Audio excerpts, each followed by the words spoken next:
തിരഞ്ഞെടുപ്പ് പ്രചരണത്തിന് നിരോധിത ഫ്ലെക്സും വ്യാപകമായി ഉപയോഗിക്കുന്നു. തെരഞ്ഞെടുപ്പുമായി ബന്ധപ്പെട്ട് ഹരിതചട്ടം കർശനമാക്കുന്നതിന്റെ ഭാഗമായി എൻഫോഴ്സ്മെന്റ് സ്ക്വാഡ് കോഴിക്കോട് നഗരത്തിൽ നിന്ന് പിടിച്ചെടുത്തത് 1 ടൺ നിരോധിത ഫ്ലെക്സാണ്. ഇത് നശിപ്പിക്കാൻ സംവിധാനമില്ലാത്തതും പ്രതിസന്ധിയാണ്.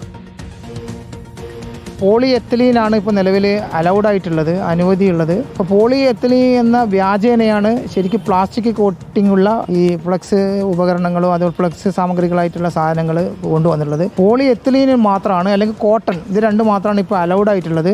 ഇലക്ഷൻ ഉപയോഗിക്കുന്ന പ്രചരണ സാമഗ്രികളുടെ ബഹുഭൂരിഭാഗവും കോഴിക്കോട് പട്ടണത്തിൽ നിന്നാണ് വിതരണം ചെയ്യുന്നത് എന്ന് മനസ്സിലാക്കിയതുകൊണ്ട് തദ്ദേശ സ്വയംഭരണ വകുപ്പിനുള്ള മുഹമ്മദ് ജില്ലാ കളക്ടർ നിയോഗിച്ച ജില്ലാതല സ്ക്വാഡാണ് പരിശോധന നടത്തിയത്. ഗോഡൌണുകളിലും അതുപോലെ തന്നെ വൻകിട പ്രിന്റിംഗ് മെറ്റീരിയൽ വിൽപ്പന നടത്തുന്ന സ്ഥാപനങ്ങളിലാണ് പരിശോധന നടത്തുന്നത്. 2 ദിവസത്തെ പരിശോധനയിൽ ഏതാണ്ട് 1 ടൺ നിരോധിത പ്ലാസ്റ്റിക് ഉൽപ്പന്നമാണ് ലഭിച്ചത്. സിനോജ് ഉണ്ട് കൂടുതൽ വിവരങ്ങളുമായി. Sinoj, very good morning. Sinoj, തെരഞ്ഞെടുപ്പ് കാലത്ത് ഈ നിരോധിത ഫ്ലെക്സ് അടക്കം വെച്ചുകൊണ്ടാണ് ഈ സാമൂഹ്യ ദ്രോഹം കൂടി നടത്തുന്നത്. ഇതിപ്പോ പിടിച്ചെടുത്താൽ ഇത് നശിപ്പിക്കുന്നത് എവിടെ എന്നുള്ളത് ഒരു വലിയ ചോദ്യമാണല്ലോ. നമുക്കും സ്ഥാനാർത്ഥികളോടും പാർട്ടികളോടും ഒക്കെ പറയാനുള്ളത്, ഈ നിരോധിത ഫ്ലെക്സുമായിട്ട് ദയവ് ചെയ്ത് നിങ്ങൾ പ്രചരണത്തിന് ഇറങ്ങരുത്. വോട്ടർമാർ ഈ നിരോധിത ഫ്ലെക്സ് വെച്ച ചങ്ങാതിമാർക്ക് വോട്ട് കൊടുക്കുകയും അരുത് എന്നാണ്, അല്ലേ സിനോജ്?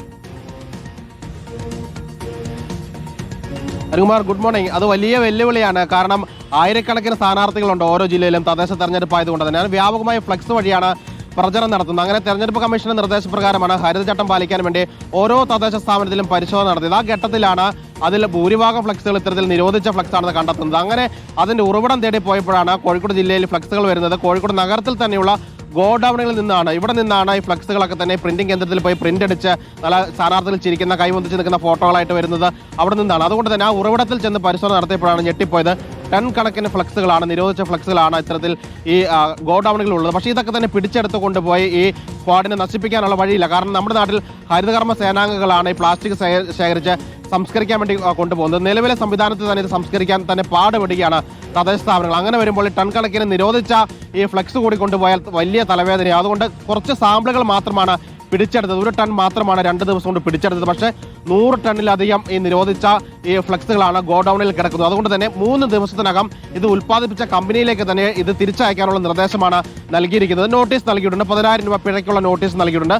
3 ദിവസത്തിനകം തിരിച്ചയച്ചിട്ടില്ലെങ്കിൽ ആ സ്ഥാപനം പൂട്ടി നോട്ടീസ് വെച്ച ശേഷം നിയമ നടപടിയുമായി മുന്നോട്ട് പോകാനാണ് അധികൃതരുടെ തീരുമാനം. വലിയ രീതിയിലുള്ള ഫ്ലെക്സ് ആണ് ഉപയോഗമാണ് തെരഞ്ഞെടുപ്പുമായി ബന്ധപ്പെട്ട് ജില്ലയിൽ നടക്കുന്നത്. അരുകുമാർ, തീർച്ചയായിട്ടും ഒരു പ്രേക്ഷകൻ പറയുന്നുണ്ട്, സിനോജ്, സുരേഷ് കുമാർ, ഡോക്ടർ അരുൺ, ഇത് ആര് കൊണ്ടുവച്ചതാണോ അവരുടെ വീട്ടിൽ ഇത് കൊണ്ടുവച്ചിട്ട് ഫൈൻ അടിക്കണം എന്ന് പറയുന്നത്. യഥാർത്ഥത്തിൽ അങ്ങനെ തന്നെയാണ് ചെയ്യേണ്ടത്. പക്ഷേ ഫൈൻ അടിച്ചിട്ടും കാര്യമില്ല, ഇത് നശിപ്പിക്കണ്ടേ? നാടിനെ നശിപ്പിക്കുന്ന ഫ്ലെക്സ് വയ്ക്കുന്ന ഒരു സ്ഥാനാർത്ഥിയും നാട്ടിലെ ജനത വോട്ട് ചെയ്ത് വിജയിപ്പിക്കരുത് എന്നുള്ളതാണ് എൻ്റെ നിലപാട്.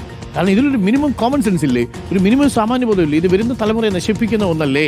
അപ്പോൾ ഇപ്പോഴത്തെ കാര്യത്തിന് വേണ്ടിയിട്ട് ഫ്ലെക്സ് അടിച്ച് വെച്ച പ്രചരണത്തിൽ ഇറങ്ങരുത് എന്നുള്ളതാണ് നമുക്കും സ്ഥാനാർത്ഥികളോടും വിവിധ പാർട്ടികളോടും പറയാനുള്ളത്.